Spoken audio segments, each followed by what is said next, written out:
halkan waxaan ka salaamayaa ummadda Soomaalida oo dhan caawa waxaan isugu nimid shir jaraadeed oo lagu qabtay halkan oo loo qabtay Somali jareerweyne.com wala community in the world caawa shir jaraad halkan lagu qabtay ay ka soo qayb galeen dad qiimo iyo qayaale sidii gudoomiye Cabdiqaadir Ikhtarab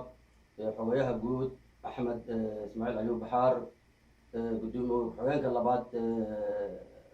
ninka la yiraahdo Ismaan Jeelle aada xasamiini hanta dhowrka guud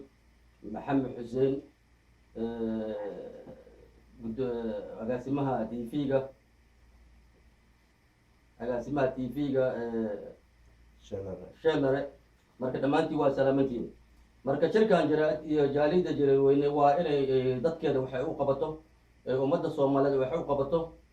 taaniina waxa waa jaalid waxa loo sameeyay inay hadaf ay laato hadafka leedahay mataqaana ummadda wax loogu qabto gudaha iyo banaankaba caawana hadalka shirku ku halkan ku gaabay horteena la wada hadlay oo dadkii wada hadleen waana maatintii dhamaantiin soo dhawaadeen dhamaantiin waana maatintii